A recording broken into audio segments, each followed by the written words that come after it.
The modern healthcare system won't help you heal. It's designed to keep you sick and dependent on drugs. If you want to get well, you got to get out of the system. You found Predictive Health Clinic. Join us as we get well and stay healthy.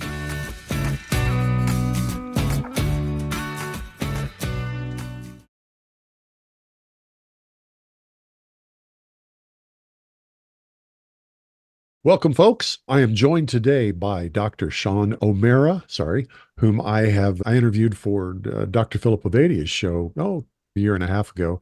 Thought it was a terrific conversation. But Sean, today, I want to be super tight and super focused in this conversation. So as you know, I've got 9 questions, and it starts with, what one specific health issue do you want to address today? Yeah. I think the biggest health issue I'd like to address is that you don't have to have disease. And despite the overwhelming evidence that's out there that shows everybody else falling apart, that the reality is there is an exception to that. And that is that you can actually improve as you get older. And that is the normal course of human existence. We should actually be getting better. Now, despite everybody else falling apart, that's what I like to do. I like to confront the position that most people think that, hey, as I age, I just got to fall apart and just become diseased, and that's normal. It's not. It's really not the case. And if you look at nature, most animals actually live a pretty high quality existence, quality of life. Their health is very good until at the very end, and then they rapidly kind of deteriorate. But humans do something very different. We just kind of slowly fall apart. It's not scientific, and it's not even anecdotal if you look at what happens out in nature. So that's my gig, it's my passion. I like to, as a health and performance optimizing physician, get my clients, people that come to me, to actually optimize their health and optimize their performance. And although I'm an MD and I'm a physician researcher, I don't call the people who come to me patients. I call them clients. And I advocate for that position because I think calling the patients kind of carves them out from everybody else. We're all consumers. When we go to somebody and we pay money for a service, we're really a consumer. And I like the idea of calling my clients just clients. I work for them. And I think if the healthcare system adopted that kind of strategy, where we saw the people who came to us, consumers, as our clients instead as our patients, we would treat them very differently. And the individuals going to those doctors would treat them very differently, i.e., if you're not getting better, you're going to fire them and leave. And right now, I think patients don't do that because they think it's just kind of par for the course. I'm just getting older and getting more disease, and they should be fired. Wow. I want to kind of do a quick summary to take us to the next question. So the issue you want to talk about is you don't have to get worse as you get older. You can get better. And subsidiary to that response, or in support of that response, you have chosen to relate to the people that you work with as clients, not patients, because you believe that is more consistent with your message that getting diseased and decaying as we get older is not normal. Is that fair? Correct. All yeah, right. that's So, a fair summary. Exactly. How'd you get interested in this? It really was because myself was in the former camp where I just kept getting worse. And then I changed my lifestyle, not because of a doctor, but because of really just another human being told me to change some things if I wanted to lose weight. And it wasn't placebo effect. He didn't know I even had medical problems, but I had an enlarged prostate. It was keeping me up peeing 4 to 5 times a day. I had eczema. I had erectile dysfunction. I had coronary arteries disease. I had restless leg syndrome, kicking my legs. Wow. Obstructive sleep apnea. I had Barrett's esophagus, which is precancerous lesions within my esophagus. I suffered terribly from refractory heartburn, gastroesophageal reflux disease, I was a mess, and I was a fat guy too, on top of all that. And I changed my diet. This guy told me I didn't know at the time, he was 17.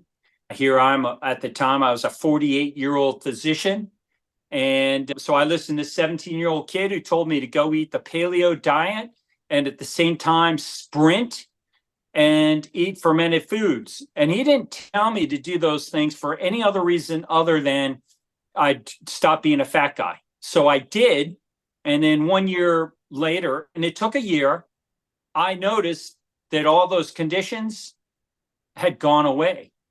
And I was just as pissed off as can be, because you'd think normally guys should be super happy. But no, I was very mad because I felt like I'd invested my entire, adult life studying medicine, learning the, medical science behind treating disease and helping people. And none of it worked. I've been doing it and none of it worked. I'd seen all the right specialists. And then this 17-year-old kid comes into my life and tells me to eat this, popular diet at the time, the paleo diet, which is a low carbohydrate diet, and eat these fermented foods and to sprint, and then I'd lose weight. And then turns out I lost a whole lot more than that. Jack, I lost disease. Yeah. And so that's what changed it for me. And it wasn't any of my medical colleagues. And I was just sharing this online about 2 weeks ago, and a follower said, when he saw that comment, this guy's a quack because he's an MD and he listened to a 17-year-old. Screw you, buddy. Screw you. You listen to the man or woman that's going to optimize you, and you get better, and you have the metrics. Your problem, that person is probably following metrics that really don't show he's getting better. But I guarantee I'm better because all those disease processes left me. I became better performing across the board in everything I did, besides losing all my disease, and my quality of life significantly improved. So I really feel sorry for that one follower said that comment like that. But, I like to tell people today, we need to pay attention to the men and women in our lives that help us live better. Yeah. We need to have the metrics to know that we're living better. It can't just be some laboratory study that some other pedantic physician is telling you is healthy. You need to see your disease, whatever disease you have, going away. And you need to see the quality of your life inversely improving as that disease process is going away. I was normally question 3 is what's the biggest popular misconception about this issue? But I think you articulated it perfectly. The popular misconception is that getting old and getting more diseased and more weak and more decrepit and more deteriorated is normal. Yep.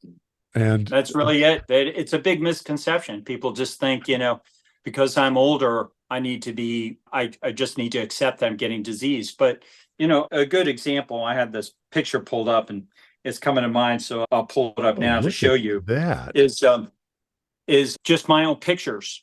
So here I am when I met that 17-year-old kid, and he told me to go on this paleo, low carbohydrate, high fat diet. And this is me today. I'm 61 years old. You can see what I look like. But I put this photograph out and share it with people because really you should be getting better. I mean, most people, like on LinkedIn, social media accounts, they put their old photographs on because why? They look better in the past. But the reality is you shouldn't. You should actually be improving as you get older. And that's where leadership, the concept of leadership, came about. The people that headed up our clans and our tribes 100,000 years ago were the healthiest, best performing individuals. And today, let's think about that. Look who's leading our country today.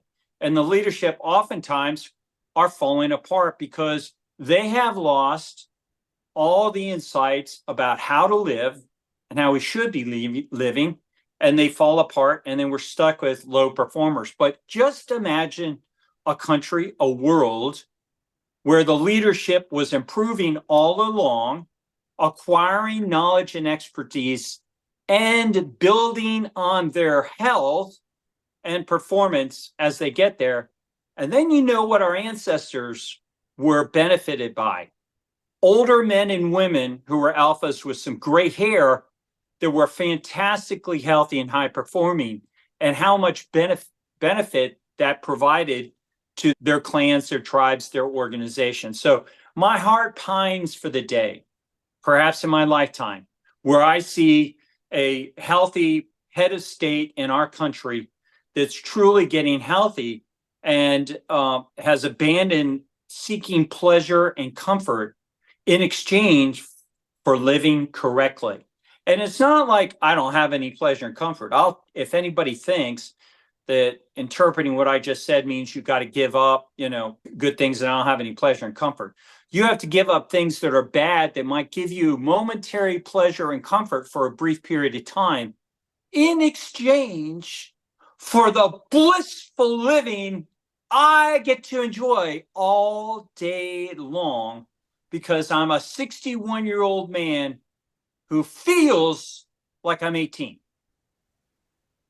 That is I really try to keep this focused, really clockwork, organized, tick, but my gosh, the passion and the inspiration of seeing you and hearing you talk just makes me want to stop and go, yes.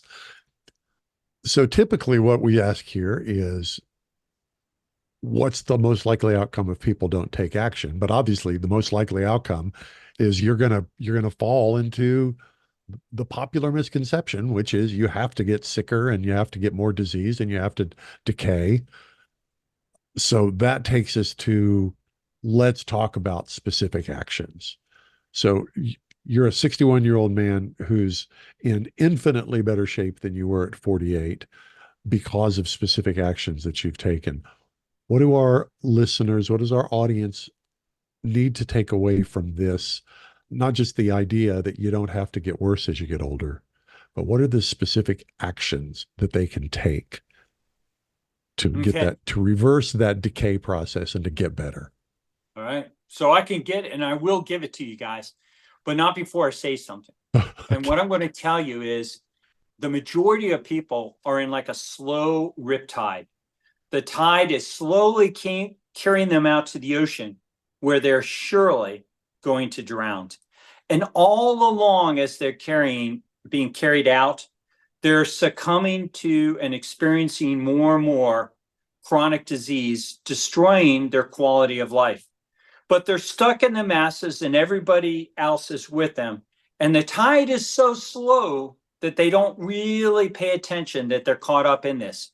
And so you can throw a life preserver to them and Jack, they won't grab it. They won't. They don't really believe that they're going to drown.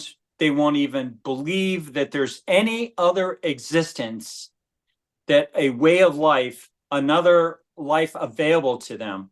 So they don't grab the life preserver. The drowning man who understands, or a woman that understands they're drowning, they have a need, they'll grab hold of it with a grip to save their life. And so what I have found as a health and performance optimizing physician, doing this now for 13 years, is I got to show my client that they're drowning and they're accumulating all this disease. Because if I tell them what to do and they don't recognize that they're falling apart and that there's another existence available to them, they're just not going to do it. They won't grab that life preserver.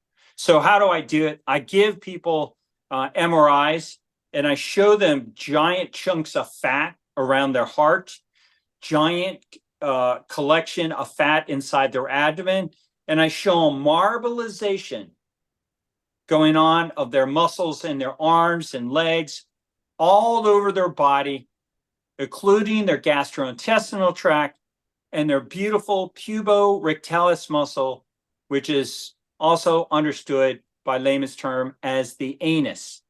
And as all those muscles fall apart, you will slowly lose the the ability to stand up on your own. And you will be relegated to a walker, a wheelchair, and other humans that have to help you get out of a chair and eventually no longer even help you to get out. And when that anus goes, you got diapers. It starts out as gas when you pass urine, and then eventually you start passing more than gas. You start passing stool with little accidents in your pants, and it's adult diaper time. So unless you're paying attention to all this, by the time that's happening, you're too late. You're in your 70s, sometimes in your 60s when it starts happening. And you're like, what can I do about this? And your doctor's not going to be able to help you. They just point you to maybe medicines to help a little bit, stave it off for a tiny bit, but you're just falling apart. So I'm trying to set this up to have those listening understand that, hey, pay attention to the next things I'm going to tell you about. What I give on social media, and very few people do it. Very few. I'm going to estimate 1 in 100,000, 1 in maybe easily 10,000 will do these things. But when they do, they will change their whole lives. And then they write me, you have changed my whole life by doing these things. So I will pull these strategies up. They're very short. There's not a lot of them. And they're on the website there. And I'll just step out of the way and you can zoom in and take a screenshot of those if you're following this. And if you can't, you can go to my Instagram page, which is just Dr. Sean O'Mara, DrSeanomara. And pinned to the top of my Instagram page are my strategies. I've also pinned them into my YouTube videos, which is my same handle, Dr. Sean O'Mara. And they're on X and LinkedIn and multiple social media accounts that I have. And you can follow them. And they're easy to do, easy to implement, and to follow. They just get a little bit more esoteric at the end where I start talking about optimization. But in short, I advocate people eating a predominantly meat-based diet. And something different that nobody thinks about is our ancestors, when they hunted, didn't just hunt any animal. Like every predator today will hunt the easiest, the animal that's closest, the one that's got a limp, the one that's older, the younger, the calf. That's how lions and tigers and predators hunt today. Our ancestors hunted the best. Why? They weren't maniacs that wanted to, be glutton for hard work. They realized when they hunted the best, they became better. They became better because the best animal in a herd had healthier nutrition. Here's one you never heard about. That animal comes with a skin on it. They could tell which animal was the healthiest in the herd by its silhouette, the shape of it. We can tell unhealthy people because they got big guts and big fat asses when they're walking down the street. Our Native Americans, our ancestors of long ago, could tell the shape of that animal and the sheen of its coat, the fur. Why did the fur have such an important role in selecting? Because the fur is where that animal's microbiome was stored. The microbes it collected from its lifestyle were stored in the fur of that animal. And when it would mate, it would transfer those microbes and would acquire other microbes. It wouldn't mate with anything. It would mate with ones that it looked at and said, that's very healthy. I'm going to contribute my genetics to that particular female specimen. And so the healthiest male animal in a herd had the best microbes. And guess what? They would skin that animal, and then that skin would be given to a human being. And those people were so smart back then. They noticed when you hunted the very best and you gave the skin to a human being, that human was made better by the best animal. And a human was made worse by the worst animal. Because how you live your life, whether you're a Homo sapien or an animal, dictates the microbes you have on your body and what gets conferred in that animal skin. And it's been like that for most of our existence until modern day man and we got close, and we've lost the concept of the microbiome. But the healthiest animals and the healthiest human beings have the healthiest microbiomes, which are a direct reflection of our lifestyle. And so I like to acquaint my clients with the need to understand the microbiome and the decisions we make on a daily basis in terms of selecting for either good microbes or bad microbes on our body and inside our body by what we eat.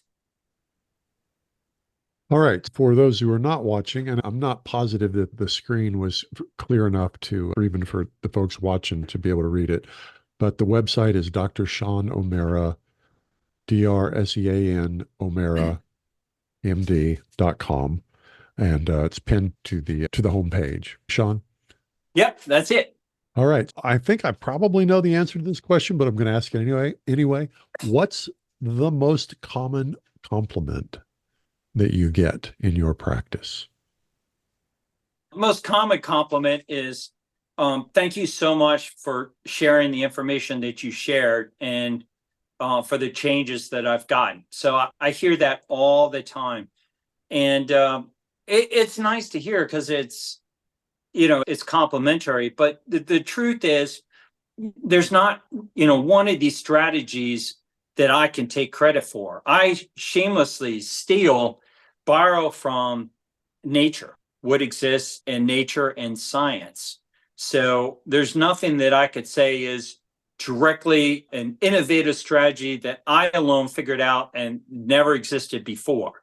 It nonetheless is a compliment that I receive for at least paying attention while others have ignored the benefit that's in existence in nature already. And I think we have this attraction for the civilized form of knowledge called science. Unfortunately, too often, it's to the abandonment of what exists in nature. And nature is what is enduring. All the science that we're so excited about today is going to look hocus pocus in 100 years. And so the reality is what nature has established and continues to put in place is what we really ought to be paying attention to, and how few people really pay attention to it. And I like to incorporate all natural strategies. They, in almost every case, work way better than just modern day approaches, medications, procedures, surgeries, which have a place. I mean, there are times, clearly, I'm an emergency medicine physician. If you're having a heart attack, I'm not going to reach for fermented turmeric. I'm going to get you to a catheterization lab to stent whatever artery has become acutely occluded. But when it comes to living your life and reversing that disease process that's slowly taking place and preventing it in the first place, I'm not going to rely on procedures and surgeries and medications. I'm going to use natural lifestyle choices. So it's discernment about the place for an acute emergent event when we need to use, some more scientific or civilized, more advanced medical procedure or medication, and when we should be really adopting and applying what nature has already set in place, and in many cases has been passed on in the form of tradition because it qualifies as something that improves humans, and that's why it becomes a tradition. Let's talk about the opposite side. What's one of the more common complaints that you will hear? I think sometimes the complaints I get, a big, it's kind of, this is one that drives me nuts, is I'm worried about my cholesterol. My cholesterol is going to go up. And I know Dr. Avadi and I have talked about cholesterol. I know what his position is, on it. But I honestly find cholesterol such a distraction that I would prefer that physicians not bringing it up at all, unless they bring it up and make the point that the higher your cholesterol, the more likely it is that you both live longer and live better. and that we ought not to be using it inversely as a metric to try to get people to lower that cholesterol for the purposes of reducing their exposure to life-threatening disease. I just don't believe it. I will go to my grave. I'll reserve the right to change my mind, but right now I just, looking at anecdotal evidence and the science behind it, I think it's an enormous distraction, and it shouldn't even be discussed until you have thoroughly investigated what has a far higher degree of relevance and importance, and that is this dangerous visceral fat that's both inflammatory, disease-producing, and deadly inside your abdomen, surrounding your heart, where Dr. Avadia works his magic trying to open up those arteries and transplant them and bypass procedures, and also this deadly inflammatory fat that's accumulating inside of your muscle called myosteatosis, which is, according to layman, better understood as just human marbleization. And since we last talked, Jack, AI has established that the mortality, the rate of death behind having this myosteatosis, this fatty streaks in your muscle that makes you look like a ribeye, doubles your risk of mortality compared to an obese person. As bad as an obese person's mortality risk is, they don't live long. And hopefully, if you're listening to this show, you have enough lifelong experience to realize, I don't want to be obese because they don't live as good and they don't live as long. If it's double the mortality of an obese person, ought you to pay attention to that? And you probably, if you just heard it for the first, just heard that, it's probably for the first time, and you've never even thought about marbleization of your muscle because it's not taught in medical school. It's kept out of the curriculum, just like heart fat. And I remember speaking to Dr. Avadia, heart fat wasn't taught to him, despite the fact he's cutting through it as a cardiothoracic surgeon, but it's literally kept from physicians, med students, residents, and sadly, cardiothoracic surgeons whose job it is to cut right through that. So, it's being kept from the medical providers because guess what happens when you find out about it? And more importantly, get rid of it. You get rid of disease and you actually get better. If you're a consumer and you are going to healthcare and taking medications, if you get better, how happy do you think Big Pharma is going to be about the concept of disease individuals suddenly now getting healthier? They're not going to be healthy. And it's not just Big Pharma. We like to talk about Big Pharma, but they've got some wicked siblings that are in concert with them that I like to call Big Medicine. And Big Medicine makes a lot of money. How big? It's the largest part of our economy. It's bigger than oil. It's bigger than energy. It's bigger than brick and mortar commerce or, even internet commerce. I think I read health, $1 in $5 spent in America is healthcare. Correct. It's 20% of our economy. The largest part of our economy. Nothing is bigger than healthcare.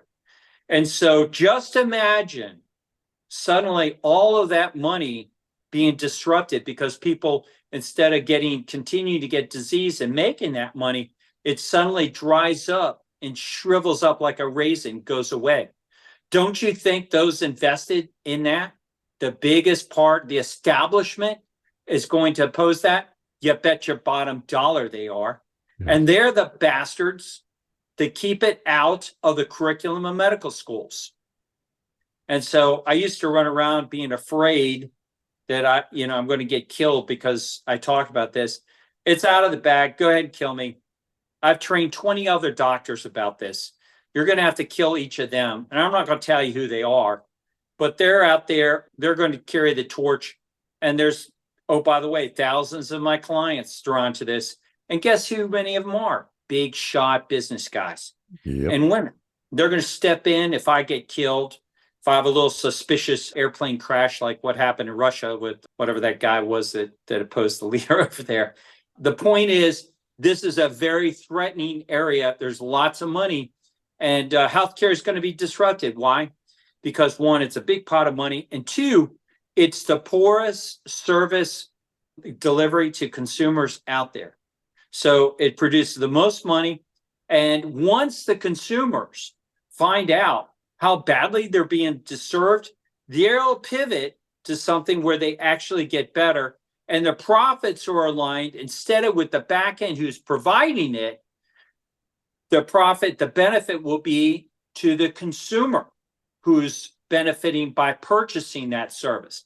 And right now, it's all exclusively in big healthcare, which a small segment is big pharma. So it's not just big pharma, it's big healthcare. And oh, by the way, it's big health insurance, and it's big food processors that are contributing to this. There are a lot of people whose hands are on this coffin, killing people. And by the way, it's not just money. This is humanity's biggest problem, chronic disease. Yeah. If you have never asked yourself as a human being, what is humanity's biggest problem? It's not climate change. It's not poverty. It's not starvation, world hunger. That's ridiculous. Let me tell you about chronic disease. Nothing reduces human productivity more. Nothing reduces corporate productivity more. Nothing destroys the lives, the quality of life of human beings more. And nothing comes even close to killing more human beings more than chronic disease. And yet, who's talking about it? Nobody. So that's what I do.